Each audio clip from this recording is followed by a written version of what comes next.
Hello everyone from a grey, drizzly, slightly horrible feeling Pride Park today.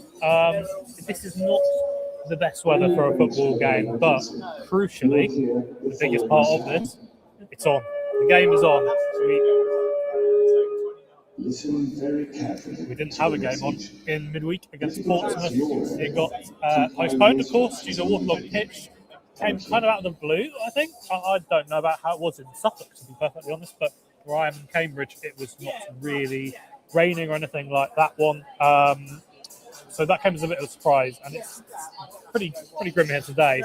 We'll pan the camera around to show you guys in a minute. But as I said, crucially, the game is on. So good afternoon, just about. We've just hit the afternoon. So 12:31 kickoff. I'm sure we might have a question or two about that today. That is to do with the Every Minute Matters campaign, which is raising awareness for CPR, which is done by the British Heart Foundation, a really good cause. So good to see that brought in for this one today. Michael, will take your question or your comment first. Good evening, all from a very humid Brisbane. 20 degrees at 10 p.m. As I've regularly mentioned on doing these videos before, it's I'm going to New York a week today, actually, and I think that it's going to be the total opposite end of the scale. The weather this weekend in New York is minus 17, so I'm hoping, touch wood, that it will be a little bit warmer when I head over there. Thank you all for the recommendations I've had, by the way, on here and on Instagram and all things. That's really helpful. But yeah, there you go. Good morning, Michael. And Adam Barham says Mehmeti to score today. He's my first goal scorer pick. So hopefully we get something from that one. Stu comes to sit next to me. There you go. Shall we have a look at the team? We have our team sheet here. It's fine. We're not going huge marks on our team sheet rating for today, but we'll run through it. I've got the teams up here on the banners. Starting off, of course, with the Town team, which is just one change with Jack Taylor coming into midfield. Other than that, it's the same team that drew 1-1 at home to Preston North End last weekend. Chris and Walton in goal, the back line of Furlong, O'Shea, Kipwright and Davis. Mattasea were partnering Taylor this time in midfield. Taylor, the one change for Kiyusta. Wes Burns on the right, Anson Mehmeti through the middle, Jack Clark on the left, and even Azon leading the line. Let's just talk about the team now. Let's crack into some of the big talking points of it. I suppose that within the actual starting lineup, or the back line, let's say, the biggest question mark was going to be the left-sided centre-back role for me. Cedric Kipwright's not been at his best in the last couple of games, caveated by the neck injury that he suffered, neck shoulder area, against Sheffield United. But even against Preston, I don't think that he was at his best, especially for the goal that they scored. Should have done better for that corner. So he stays in the team, though, and Jacob Greaves remains on the bench. Expect Jacob Greaves to be in that team that plays Wrexham in the Cup next Friday for sure. There'll be plenty of changes for that one. Mattasea, of course, continues. He's one booking away from that 2-match ban. If he's booked today, that will keep him out of the next 2 league games, not the Cup game. So that will be the Wrexham away league game, and also then the Watford Tuesday night game later in the month. Alongside Taylor, which I think was probably the right decision. And even though I backed Dan Neil to start when talking about it before, I think that you know what you're going to get with Jack Taylor at this point. He's up to match speed. This was never going to be a Jens Kuste game from the start, and making that change to have a little bit more solidity and grit in midfield, I think, was really important, because I think this game, a little bit like the last couple, could be more of a scrap than Ipswich wants it to be. Though Derby have a good goal scoring record. They score in games, basically, even though their record here at Pride Park has not been the best this season. It's their away record, the best in the division if you factor in goal difference. They've done really well. Then let's look at the front line. Wes Burns continues on the right. I think that if the Portsmouth game had been on, he probably would have dropped out of the team. I don't think it's wise playing Saturday, having just come back from that ACL injury. But he didn't play midweek because no Town players played in midweek at Pompey. So it's fine to give him another run out today. Again, it feels like the best right-sided option that Ipswich have available at the moment. Mehmeti through the middle. A lot of a very popular first goal scorer pick, which I can understand. I really hope he can kick on quickly, because obviously there is another player who isn't playing for the host today but has departed Ipswich to join Derby County, who is missed in that number 10 role. So Anis Mehmeti through the middle, Jack Clark on the left. No introduction or comments really needed on that one, given his fine form. And even Azon leading the line. No George Hurst in the team. He's on the bench. Again, maybe a bit of a surprise. I know that Stu's predicted lineup for a lot of reasons that I agreed with. He went with Hurst up front. And I think that probably the most commonly predicted team would have had George Hurst up front as well. I think that one of the things that I like to see, and we have seen now from Tim McKenna, is rewarding good performances. It didn't happen, obviously, for Azon against Preston because of a headache that forced him off at the break. But before that, I thought he was sharp off the bench against Sheffield United and had done well in a couple of his starts. Bristol City, for example, really impressive. And on the bench, Alex Palmer, Dan Neil, Cinderella Eggley, still my favourite Ipswich Town name to say, George Hurst, Jens Kjuster, Ben Johnson, Casey McAteer, Jacob Greaves, and Chuba Akpom. Let's go to our Derby County team then. This is the Derby team. Josh Vickers in goal.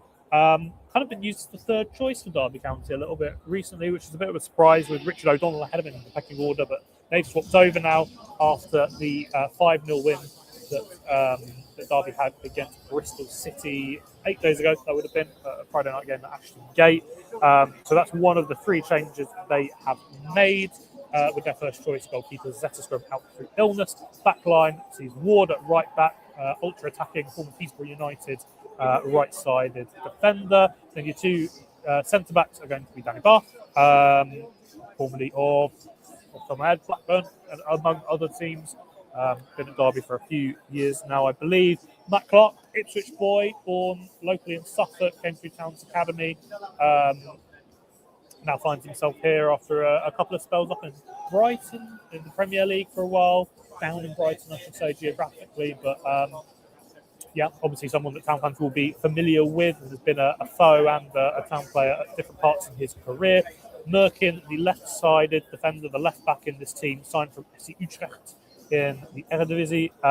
He is Colchester born, Stu informs me. So he's, again, fairly local. Then the midfield 2, Ozo on loan from Crystal Palace, and Lewis Travis, former Ipswich Town loanee, helped get promotion to the Premier League over the line. Didn't have a big part to play in that promotion, but still came in when needed and did really well to support Sam Morsey.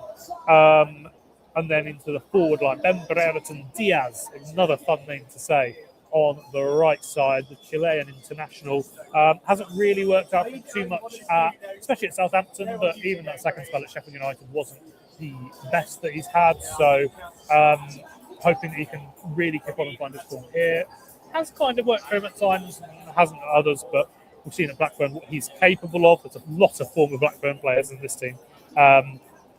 Bobby Clark through the middle on loan from Red Bull Salzburg, former Liverpool youngster.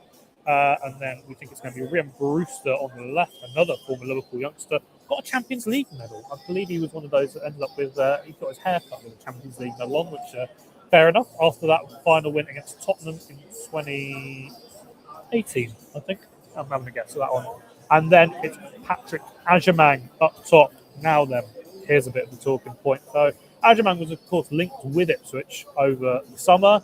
It was kind of quite loosely mentioned. It was quite clear, I think, at that point that he was going to go to Derby.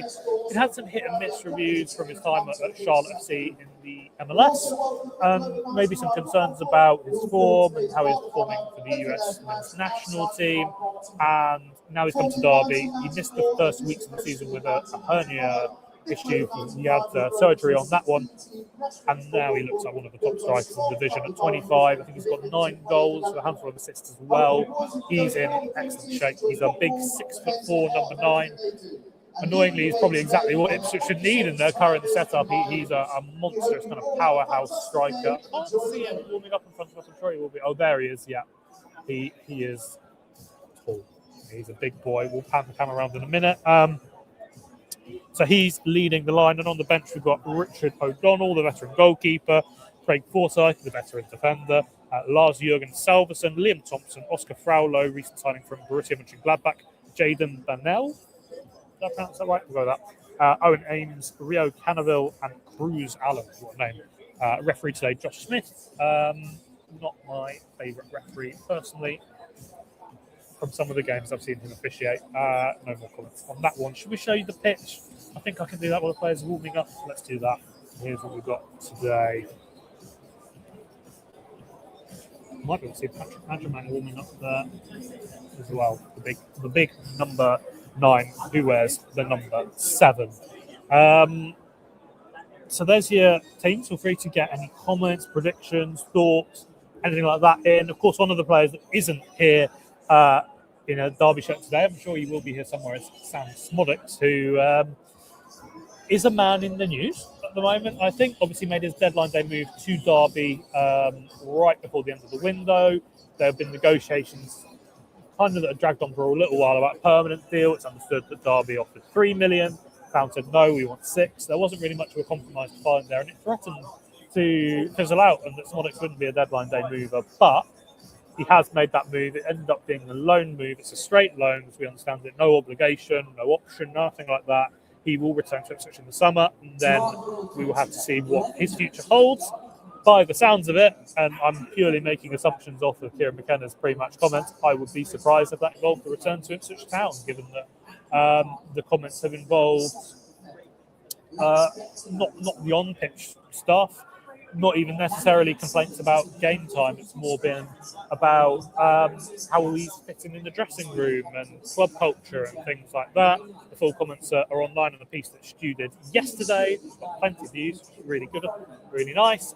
Been picked up plenty of times, so I'm sure many of you would have read them already. And that's kind of been the fuel behind this departure. Now, obviously, I'm not here to talk about speculation, rumours, whatever, but there has been quite a lot of noise around Sam Szmodics, and it's culminated in this, which is disappointing because I think when he signed, even though I was questioning at the time, it went against Town's model given his age, but look at the goal scoring record, look at the profile of the player that he was, and look at also how he performed in the first half of that Premier League season. The goal at Tottenham, the goal at Man City, the goal against Fulham. There was another one in there that I can't remember off the top of my head. He scored away from home.